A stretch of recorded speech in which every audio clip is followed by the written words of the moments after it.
So this series is also from the Brawlers Club number 4 by Alpha X and some drunk Canadian. This is one of the series, so just a little bit of a heads up, and I'll just explain myself right now. This is a series I caught a few glimpses of.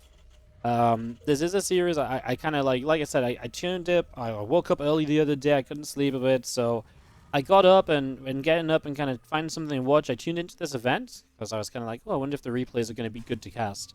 So I did catch some glimpses of this game. Now, this is really weird because usually I do cast this sort of stuff after seeing a little bit of it before, but usually I would wait a while before I cast it. But in this case, I just needed some replays to cast, and I know I need this content ready for YouTube for next week because I'm going to have a couple empty days. So I'm casting a little sooner to having kind of half watched it than usual. So just want to be transparent. Honestly, if you asked me to tell you what happened in the games, I couldn't tell you. I watched so much Starcraft, a lot of it's a blur. I just know I've seen glimpses of this series. So just want to be transparent because a lot of people like to call me out for being like, in games that I'm casting live, a lot of people are like, Wardy, you've seen this before. There's no other way you have the game knowledge to tell me what a Reaper Expand looks like or something. And, you know, then I'm like, well, I'm literally casting it live, mate. And they're like, well, you probably have someone in your ear telling you what's going on. So just to, you know, completely outdo any conspiracies or anything, yes, I may have seen moments of these games at some point in the last few days. So just because I'm just trying to be transparent, you know? Transparency for the win. Rogue top left, INnoVation bottom right. We don't really need to spend long on the intros for these guys, of course. But yeah, just something worth mentioning. I don't think it's going to affect the cast at all. I don't even remember who won. So I don't think it's going to affect the cast at all. I just wanted to kind of put it out there for you guys, let you guys know. Like I said, just want to be transparent. Cool. So we spent 2 minutes talking about that. That's brilliant. What a great intro that is. I bet that got everybody really excited to watch the rest of this series, huh? Oh yeah, I can tell.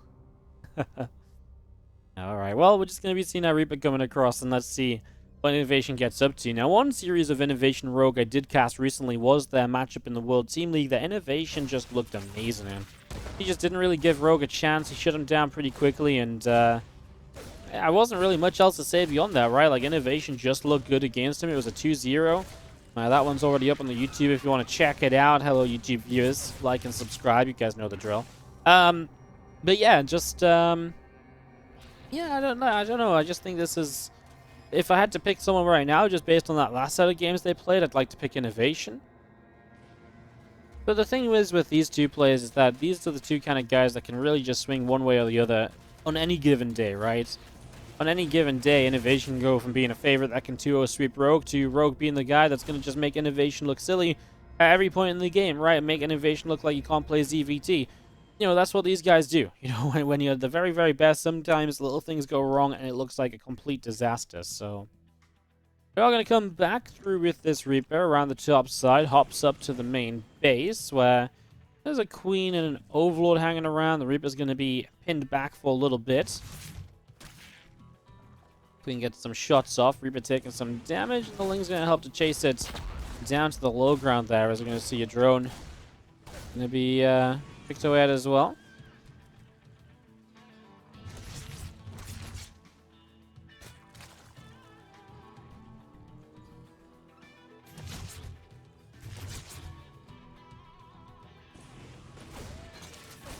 Reaper comes in, just gonna see this drone taking a little bit more damage. It's gonna go down. That Queen just about manages to push the Reaper away over to the right hand side. So Reaper again pushed all the way out to the right. Just gonna be seeing the Hellions join up now.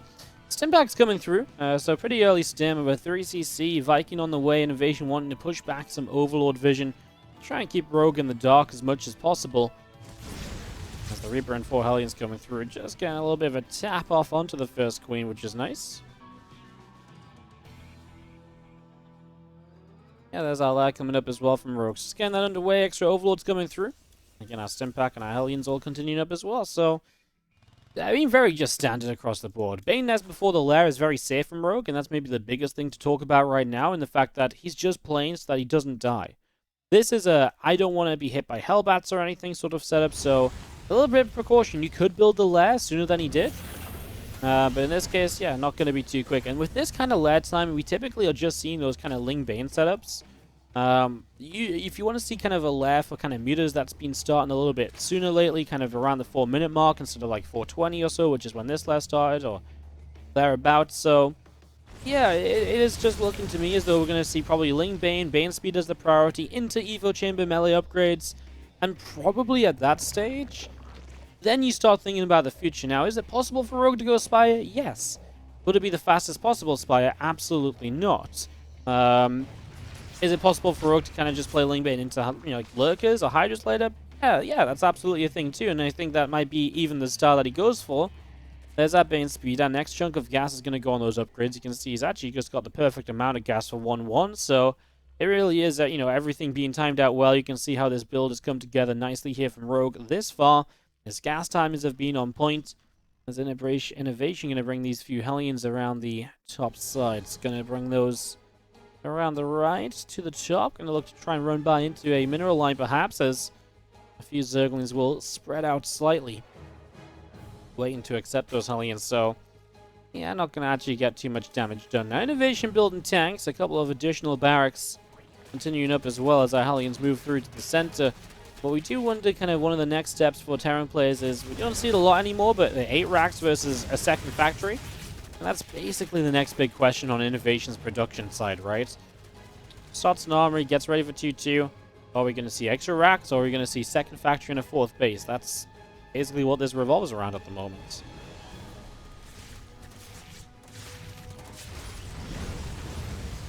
As obviously Rogue takes down some rocks, that does depower some of the tank positions that INnoVation would like to set up within this game. Still on tank production. How many we got? We got 3 out now. There might be a chance of swapping away from tanks soon into Widow Mines. This is still that Ling Bane style from Rogue, by the way. So, as I alluded to, maybe not going to see a lot of, a lot of tech from him. Just pure Ling Bane for a while. He hasn't got burrows, so make sure you watch out for those burrowed banelings. They could have a bit of an impact, perhaps.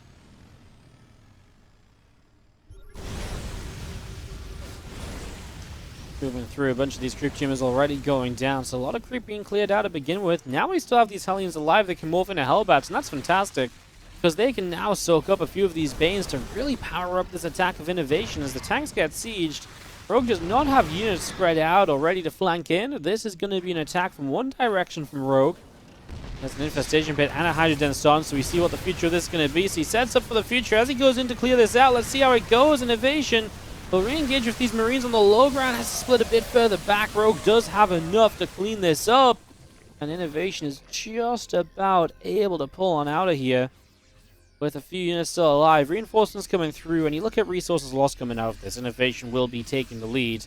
That's absolutely something where INnoVation here, I think, is fairly okay with this, right? This was not a bad fight for him. You can see this, the battle report. I don't use this a lot, but wow, this actually, wow, I gotta say, the only difference here is that Banelings aren't shown in this, right? So it's not super true. When you consider how many Banes were used to help clean up this army of INnoVation, this was probably about an equal trade or thereabouts. So that's worth keeping in mind as well, as INnoVation takes a little bit of a supply lead and is going to keep pushing this same location. Less splash damage available now. Instead of 3 tanks, there's 1, and of course there is a Widow Mine mixed in. Let's see how that gets used as the first few Banes just kind of crash through and do trying to do whatever they can. Go around 2 from Rogue as he crashes into this. Marines are going to have to load up into the medevacs. And they're going to go for a boost through the top side now toward the main base. So they're going to look to unload into this top corner here, perhaps, as other Zerglings kind of show up and say, "Nuh-uh, no you don't, not just yet." So then those medevacs do end up being turned away. So medevacs turn back. And we're just going to load up even more units. So INnoVation going to keep on dropping around. We've not seen much kind of aggressive play out of the burrow, but do note that there are a few burrow Zerglings and stuff around the map at the moment that are absolutely going to be providing vision, so allowing you here as Rogue to see what's going on, to see that these units are kind of being aggressive, to see that drops are coming, giving you a pretty good heads up as to what's happening on the map. As the Seismic Science cancels, he's going to go Adaptive Talents first, so giving the Lurkers the mobility rather than... oh, that wasn't good. Giving the Lurkers mobility rather than giving them the range. So top right fight was horrible for INnoVation, I assume, because he was looking down here, which also seems to be a massacre on both parts. I mean, if we just look at the battle report once again, it wasn't bad for INnoVation, just I mean, when you consider the couple Banes that went into it as well, it was even. The problem is, a lot of the time, you're not looking for even trades. You want trades that keep you ahead in resources lost to trade efficiently, because the Zerg is taking bases much faster than you are. The Zerg is sitting at a higher work account than you. Even in a game like this, where INnoVation has 84 SCVs, Rogue has 93 drones. And that's going to be the economy that backs up Lurkers and Vipers, which are now going to be in production here. My goodness. This is a massive, this is truly just a massive kind of eco game on both sides, right? Just both armies are just going to be backed up by so much economy. Let's see what both of them can do as a tank and siege on that right-hand side. We're going to start making our way up to the top of the map with this Bioforce. This army of Rogue is going to reposition. I love the Nidus as well. Good way to get aggressive yourself in a game that so far you've not really been able to find any run-bys or anything. Definitely a good way to take some of the attention away from INnoVation being the aggressor and maybe give you the chance to be the aggressor, right? So, I love that. INnoVation's definitely lost some games in the past where suddenly Lurkers pour out of a Nidus in his main base, and that's just been the game decider. This fight's going to break out. Good first Blind Cloud. Not sure what F went down. A Parasitic Bomb on the Medivacs, which are not splitting away, so a lot of splash damage going out. But the tanks hold strong, so again, INnoVation will work this position. He's really been loving this position through the top side. The only problem with that is now so much of the middle map is covered in creep that he's not really done much about either, so that creep spread kind of gets a little bit out of control elsewhere, maybe causing a bit of a problem. As we begin to push through, actually taking some damage, other Zerglings and so on running forward, these Banes coming through as well. Crashing on in, just going to see the Lings coming in, going to go for a little bit of Marine Marauder pickups.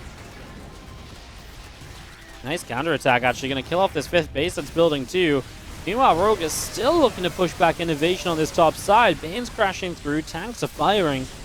I mean, INnoVation is down. A bit of supply now coming out of this. There's Lurkers that are still helping to defend, but he's still got a couple tanks in position. Man, these Lings, they are getting so much done. So many units just being stopped from being, you know, brought in as reinforcements just because a few Lings are on them, and more Lings streaming into this planetary. Not sure you want to be on the planetary, really, but gets on top of this tank and will continue through to the orbital command mineral line. INnoVation pulling back his units, whatever was left from the top sidebar, one tank which was left behind to die.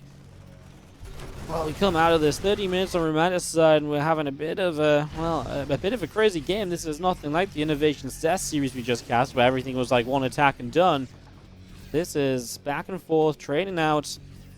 Rogue still holds 93 drones, while INnoVation will drop down to 79 SCVs. Not a bad SCV count, and rebuilding more as we speak. Nidus in the main base. INnoVation does not have vision on that Nidus, so he has no idea that that is there, which means that this Nidus will get up. And what pulls out of it? Looks like it's going to be Lings to streaming into the mineral line. Marauders are going to try and target down the Nidus. I mean, they will get it as a couple Lurkers pop out. Scans for the Lurkers, but didn't actually have the units needed. And now these Lurkers can maybe start getting a bunch of SCVs. Even the tanks reinforcing to deal with this are in some trouble. So these tanks continue to drop down, taking damage. That's actually a cleanup without losing a siege tank, which didn't look to be the initial situation. New Nidus pops up, but there's still units nearby, so... Oh, Lurker moves in pretty quickly. He's actually going to burrow up, gets tank kills! Oh my goodness, this Lurker did so much more than it should have done, as he will go down, a hero of the Zerg army. As Rogue is maxed out, INnoVation is still chasing up to being maxed. He has the 5th base in position on the right side. That left side of the map is just Zerg City. 6 bases, creep spread in front of pretty much all of them. Just down here needs to be filled up a little bit. I mean, it's just Rogue, Rogue, Rogue on the far left. And while INnoVation has a good setup himself, it does feel tough sometimes to break a Zerg in this sort of spot. And one thing I'm worried about is INnoVation is continuing to just build more and more tanks. No intention of moving to Ghosts or really teching up beyond what he's currently playing with, right? And that to me is concerning. I think that is potentially a problem in the making. So let's see as this tank's going to unsiege to kill that Nidus network. INnoVation massive army topside means he doesn't have a lot defensively at home against this counterattack. As he's pushing through, he's going to get through a hatchery already. You can see a lot of these Lings getting rid of a lot of these SCVs. Like I said, there's not a lot on defense. One thing to note at this point is because you're spending so much money on Lurkers, Vipers, etc., you're not spending the same amount of money as he used to be spending on banelings. So there's not any banelings really in this army. INnoVation hops to the main base. Rogue has lurkers to come through to try and clean this up. The Vipers do drop blinding clouds. They do drop parasitic bombs. It looks as though INnoVation gets cleaned up over there. This lurker is going to try and reposition as this planetary just about got repaired in time. It was on a downward trend right there. It was dropping quickly. It does survive. INnoVation lost so much army on that top side of the map, and it looks as though Rogue is really in a position right now to maybe make this happen as these little bio units going to stim in, clean out that lurker, but Rogue is just maxed out. INnoVation really has taken damage on the army, on the economy. His position has truly worsened over the last couple of minutes, and more Nidus is into the main base, keeping up the pressure. Nidus is on top of the tank to make sure that he can't kill this Nidus via the siege tank. Yep. Just good play from Rogue. I love what he's doing here. Ling should pour out of this Nidus, I think. Okay, didn't actually get as many out as I thought he would. I thought he'd get a couple more, in all honesty. But like I say, not quite the case. I mean, Rogue is still fine. He doesn't necessarily need to do a lot with this Nidus to be successful. As yeah, INnoVation just trailing. Just can't find the money to max out as easily as he'd like to. He's got a lot of AFK STVs over here, so that's where a lot of his work account is just being, I don't want to say wasted, but not being put to the best use, right? All these lurkers burrowing up high ground, and as they burrow up here, the tank Bioforce just tries to keep everything at bay. We got a few Lings going to run in for a surround on a Marine. And meanwhile, still just the rest of this Bioforce pushing through, going to go jump on top of that hatch. Bling Bane over here, I mean, these SCVs were all AFK. They're all just going to go down. INnoVation losing 26 workers. Attack on the top probably ain't going to do much. He loads up. What is he going to do? Just try and drop into the main? I suppose you got to try to do something. There's another base of INnoVation under heavy fire, and there's so many low health SCVs. We can just get a few units on top of them. So many going to drop so fast. INnoVation's continue to drop into the main base, was unable to do much more. And that is just going to be GG. Rogue definitely seemed to be getting into a commanding position in this game, kind of over time. Bottom left hand side, we do have our red Terran player. This is INnoVation. And of course, INnoVation sits down a map to the blue Zerg in the top right hand corner here. Rogue as we get this one underway.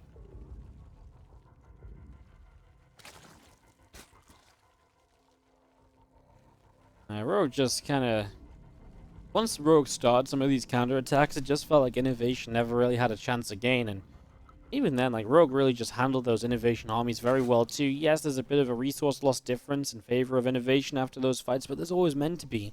And when you're sitting on 93 drones and that number didn't drop for a good 5 minutes or so, you can afford to trade a little bit inefficiently. When the Terran player's on 84 workers, okay, he's got a good economy too, but who was the player that got the damage done on the economy in the end? Rogue. Rogue made that game work for himself. It's gotta say, very well handled, very well done. This is a fun game to watch, right? Fun ZVT. Fun ZVT. Game number 2 then. Just want to say again, if you end up watching this one on YouTube, thank you so much for watching on YouTube. I appreciate you guys that continue to support the channel.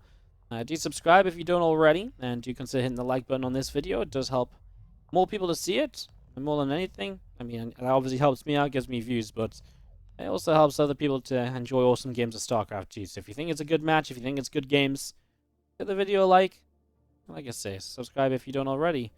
Surprising how many people come in, they're like, Wardy, I've been watching your videos for a year and I'm not even subscribed because I just didn't realize that you just pop up on my channel feed all the time anyway.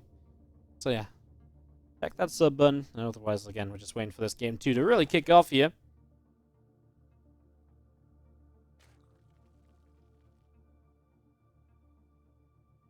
Viewers funding tournaments, yep. A lot of the WardiTV tournaments are viewer funded. We have the Patreon page where 100% of Patreon pledges goes into WardiTV tournaments, so that's patreon.com/WardiTV. And we do take $1 of every single Twitch sub, at least, if not more, and put that into tournament prize pools as well. So yeah, we churn out about $1,500 to $2,000 of prize money for StarCraft 2 tournaments every month, just from the viewers. Then, like I said, there's obviously our tournaments do generally have more prize pool than that. It's you guys supporting that helps me buff up those prize pools to make sure they're as awesome as they can be, attract the best players in the world, and to give us the best possible StarCraft 2 action.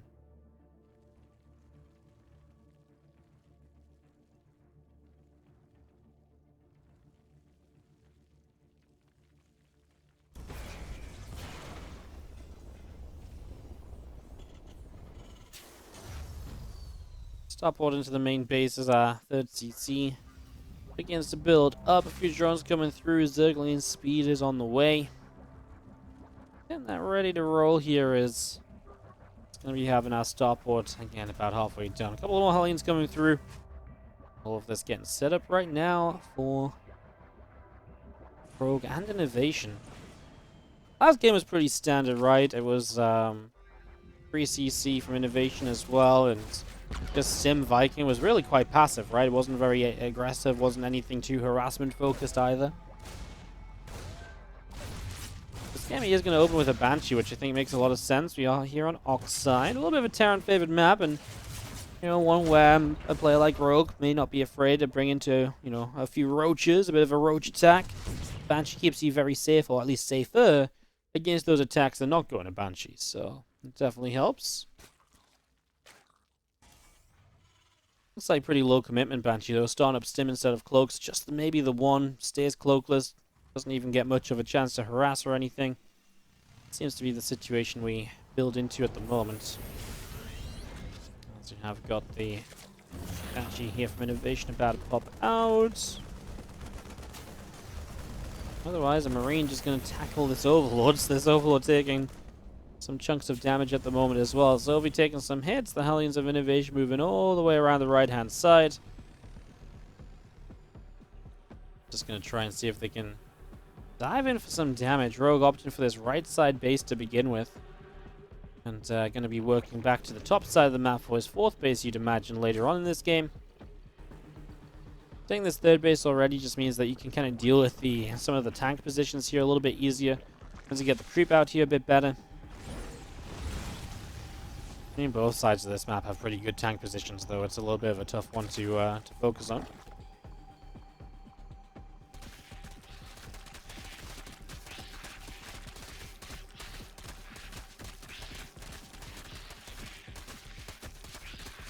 Slings are going to nibble through those rocks. The 1-1 upgrade's coming in. The stim pack is about to finish. A couple of barracks continuing to come on through.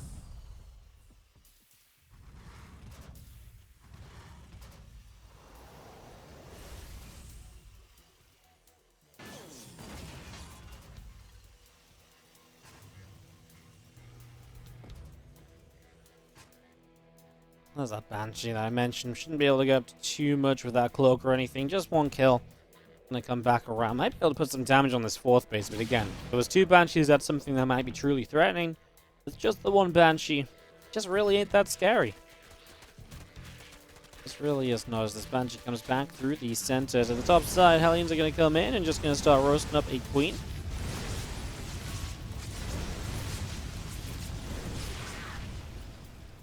First Queen comes down, the other Queen coming around. There is going to be a topside hatch, 12 o'clock hatch building up right now. So, getting that topside hatchery started. Let's just see a couple creep teamers going down. So, a few of these creep teamers being picked off. The Queen's still coming through. Just looking to push the Hellions away at the moment. The Brawler coming up, the Banelight's going down. Just getting all of that sorted out. There's our 1-1 upgrades, our combat shield, etc. This just continues to move on through right now.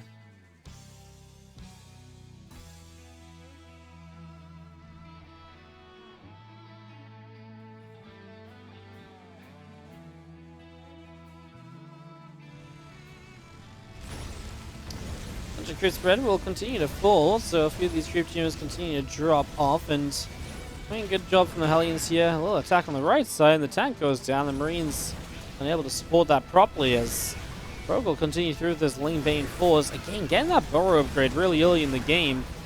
Having the Evo Chambers nice and quick this time to bring the 1-1 up. This is a scary moment. You don't have 1-1, you don't have Bane speed. But boy, do you have the creep spread to keep you safe. And after losing the first tank, INnoVation ain't going to have as much pushing power as he would have liked to have had most of the time here as well. So, Definitely looking a bit tough there as we come through. A bunch more creep going down once again.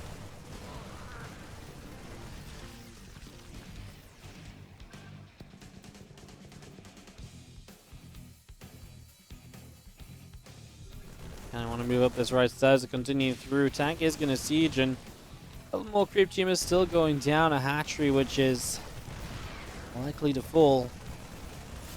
SCV's going down the counterattack, and Rogue just dodged straight in. Going to get rid of this third CC mineral mining. Love the burrow. Going to stop that CC from landing down once again. As do you see those few broodlings going down too? INnoVation here is, well, gonna start cleaning that up, but 9 SCVs, he does get a base, right? I mean, Rogue has a replacement base top side. See what INnoVation can do as he continues forward. These tanks gonna get sieged. Rogue is gonna come in from a couple different sides of this, in fact. And he's looking to count the kills. I mean, these Marines were a bit slow to start splitting. Now they're gonna go running, but they're getting caught by the Banelings. And Rogue gets a pretty good cleanup. Those Banelings really were able to connect wonderfully there. And INnoVation was just not really in the right place at the right time. Or not paying attention to the right place at the right time, at least, because he was a bit faster to run with these Marines. The difference that can make is huge, but he was just that little too slow. That definitely had some impact as bottom side these few Banes. They're going to go rolling in for this mineral line, and once again, just so many SCVs going down. Another great counterattack in from Rogue. A run by which once again delivers some very good damage, and that is just going to keep INnoVation on a bit of a more all-in stance here. He starts now a fourth base. Of what, I mean, this was just initially like 5 racks, very aggressive Marine tank. Didn't add on the extra racks, but yeah, was definitely looking to deal damage with this fight. Here we go now, another fight breaking out. There's only one tank. There's so little splash damage for INnoVation.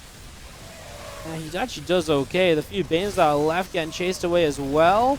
And a few links from the other side. Obviously, 2-2 upgrades helping. Didn't have +2 armor, but the +2 attack helps a lot in just shredding through Zerglings if they don't have a matching carapace upgrade. And I didn't realize, but Rogue only just started +2 carapace. He is so behind on the upgrades.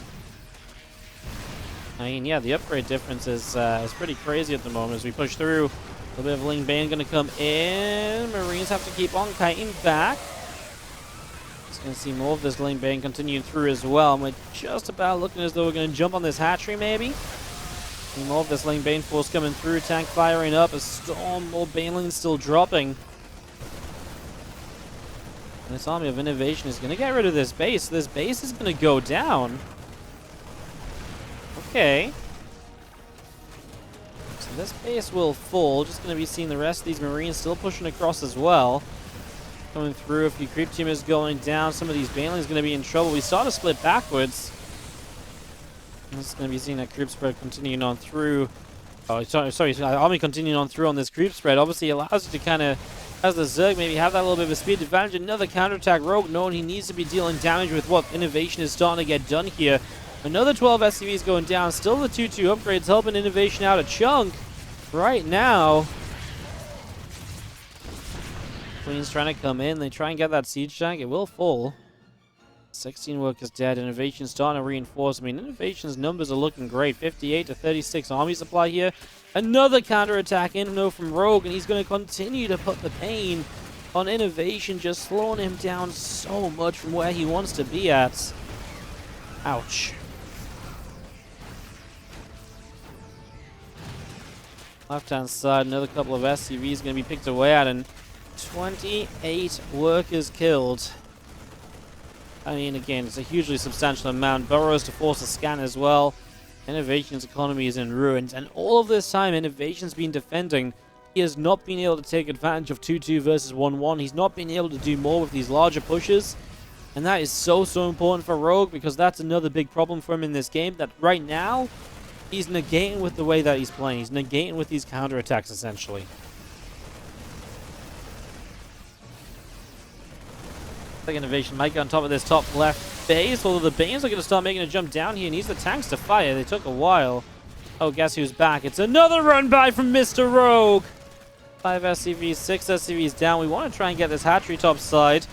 Isn't able to. Marines load back up into the medevacs. Just going to see those Marines back into the medevacs again, and just going to be seeing INnoVation backing away down the left-hand side once more. 28-30 Zerglings as this Sport Crawler kills off a medevac harassing. It's just pure Zerglings on the way from Rogue right here. He continues to just hit and hit and hit. Banes are going to roll through. These depots go down. The Marines in trouble. 9 SCVs killed. The Lings are going to go for these depots as well. There's a break on in. The Marines do push the other Zerglings away. And all these Lings on the left side are going to get rid of depots as well. So depots are just continuing to drop.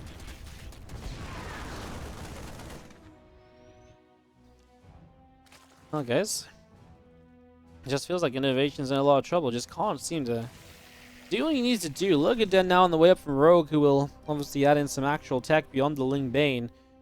I mean, INnoVation just died to run-bys this game. Like, there's really no other way to say it. Run-bys were just absolute kings here.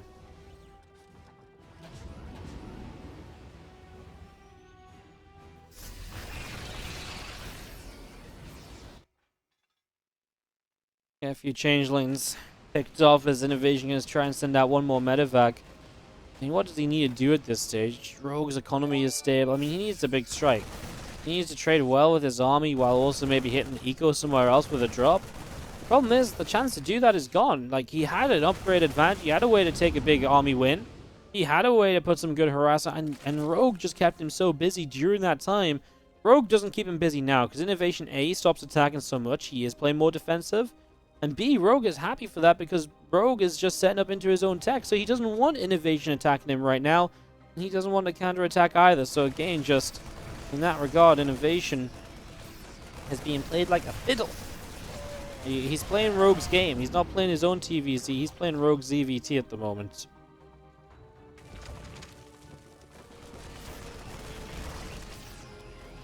These three Marines gonna unload, get a Ling or two, and I just think this is looking to be Rogue's game, right? I mean, again, the upgrade difference was so massive. I really thought INnoVation would do so much in that 2-2 timing, because it was there for so long as well. Baling drop gets a few SCVs. We drop top left for the drones. Lurk is now out, and is INnoVation ready to fight Lurk? Because he's still playing Marine Tank. He's still playing his mid-game composition. So no, he's not ready to fight Lurk. He's not in the slightest. Yeah, not even close.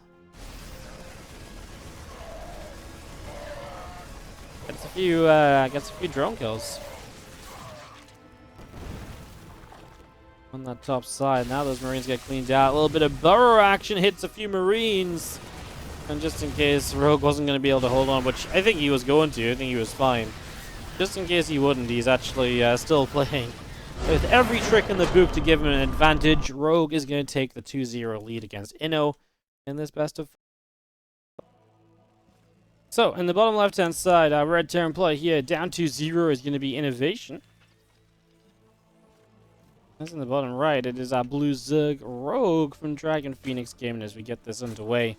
For Game 3, best of 5 series. Let's see if INnoVation can pick himself up a little bit, because down 0-2 obviously isn't really looking very promising for him at all. So, not looking too hot right now. As we get set up into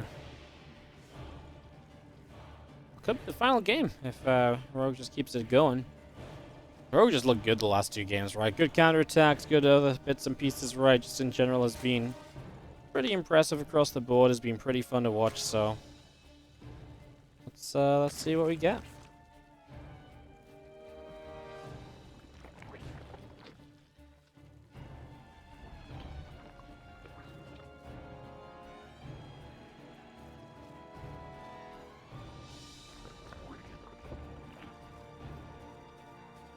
Hatchgasm pool. Going to be our initial setup here. So just getting that started.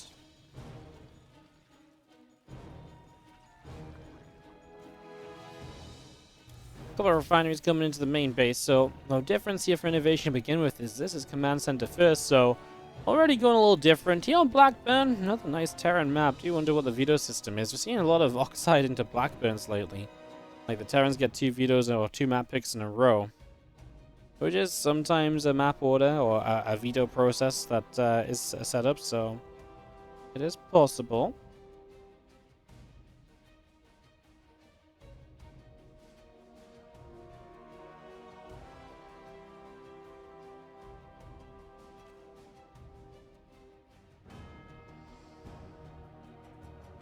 I'm just going to come through, patrol away. I'm ready for the third hatch as the factory starts up from INnoVation.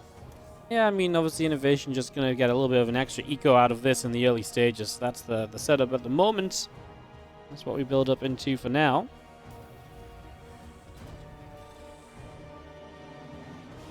As this Reaper is going to go on a bit of a journey. Across to the far right-hand side. It's just going to move over to the far right. Away we go. Queen is here, ready to meet the Reaper if necessary.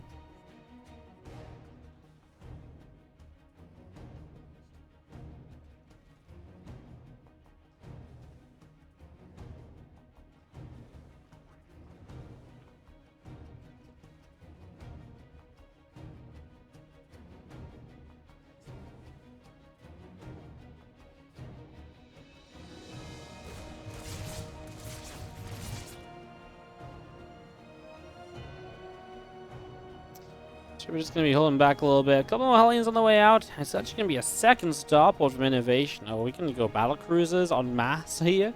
It's that or Banshees, right? You either build a ton of Banshees or you build a ton of BCs. So maybe INnoVation's just had enough of Rogue running around and counterattacking and all that nonsense. Maybe it's time to... Maybe it's time to kind of get the rest of this... Maybe it's time to get this going for INnoVation. Let's see what happens as this starport is building up a tech lab. Yeah, that finished up as a Marine already turned the Overlord around. A couple of additional Hellions get cancelled. So it's kind of cool because I think the whole idea of this, right, is that you don't really afford the Hellions if you're going to build 2 BCs. So he's going to cancel 2 Hellions after showing them to make it look normal while the Overlord is here. Rogue is going to start up with a Roadtrar and lie on the way in the main base as well. I mean, Roadtrar is not a bad idea, right? Because if this is going to be like BC and Hellions and stuff, you would like to have Roaches more so than Lings, etc. on the ground. First BC starts in the back. Second BC will start in the front when he gets the money for it. It is expensive to build battle cruisers.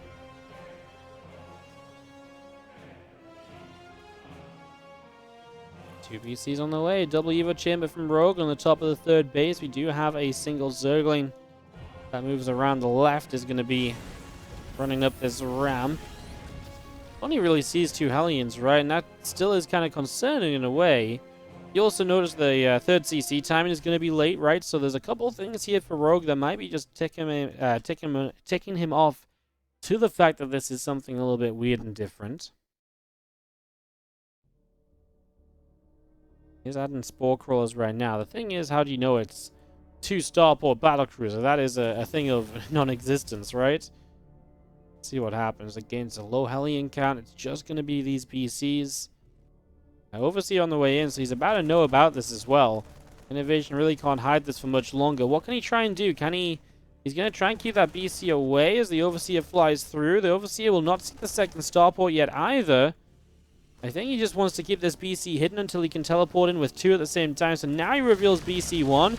He's going to kill this Overseer, and then with 2 BCs together, we'll teleport across the map to try and hit that kind of, you know, to really pack a punch basically with this attack, you know. If one shows up, then the next, it gives you a bit of time to prepare. Whereas right now, we start jumping on Queens. Damage is spread out a little bit. Starts to target fire the Queen with a transfuse available. 2 go down. We start to make our way towards the other Queens here. He's actually putting a lot of damage on the lair, which is obviously a mistake as well. That's damage which really just isn't all that useful. 6 drones killed, couple Queens down, but overall decent first defense from Rogue, who immediately has dropped down a Spire as well. And is going to start getting into Corruptors to deal with this. Now, at the same time, the Hellions on the third base get through for a bunch of drones, so INnoVation kills a ton of workers, but there's Lings in his main, so a few SCVs go down in return of this as well. Oh, a bit of back and forth then. It's just going to see our missile upgrades still coming through. These BCs are going to line up a couple of Yamatos. 1, 2, and 2 Queens are dead. Spawn will move around the back. Roach is moving through to go for some SCVs. The third CC drops down into position. And now these BCs hitting another Spore Crawler. So Spore Crawler goes down once again. Queen's still being picked away at. Drones dropping 2. And he's going to get rid of this Spore. I mean, the BCs are looking okay. But remember, there's a timer on these BCs. the moment that these Corruptors are out, they are going to start dropping down dead, and they're going to start teleporting home now on low HP as well. So, I mean, this one's just dead though, right? It's going to not have a teleport back before the Corruptors get it. So yeah, there is only so much you can do here. Is he does get a bunch more drones. Blood's still taking a little bit more damage. And Spore burrows up is going to finish. BC taking a couple of shots. 10 drones killed here. Spawning Pool gets picked off as well. That Queen just about gets chased away. I mean, honestly, the BCs have done good damage, but is it enough? Because now you're starting to lose these BCs. Oh no, he just teleported 2 more in! No, no, no, that's so bad because the Corruptors are here. Those are guaranteed kills. Uh-oh, this is really bad for INnoVation because now he might not have the damage to survive across the map. You can't lose BCs like this. And like I say, these are guaranteed to go down with the Corruptors. This is why you never teleport into Corruptors. The only thing you ever do against Corruptors is you fly into them and you teleport out when you're in trouble. Which is basically you fly in, you Yamato, a few free shots maybe, and then you teleport away. But that is not going to happen now, and that is disaster. That actually is real bad. These SCVs are going to try and repair the BC. He ran out of money there. He ran out of gas, so he stopped repairing. So another BC goes down. And these Corruptors are just going to kill all the BCs. Then there's no anti-S. These Corruptors can caustic spray down a base or something crazy. I mean, the repairing is doing okay, but there's going to be a point at which... Is there a point at which this turns... I mean, you're still killing SCVs with the roaches on the ground, so... I mean, the repairing is getting weaker. Widowmine goes off. A couple of Widowmines fire. Battlecruiser falls, and Rogue's just going to win. Teleporting the 2 extra BCs in is just so bad for you. Like, I mean, if you have those 2 extra BCs, this could be a completely different game, but teleporting those into the Corruptors spawning was just... like, a moment later, INnoVation would have been like, oh, Corruptors, and then he doesn't teleport them. Instead, it's a 3-0, and INnoVation gets kind of bopped a little bit by Rogue here. Some longer games,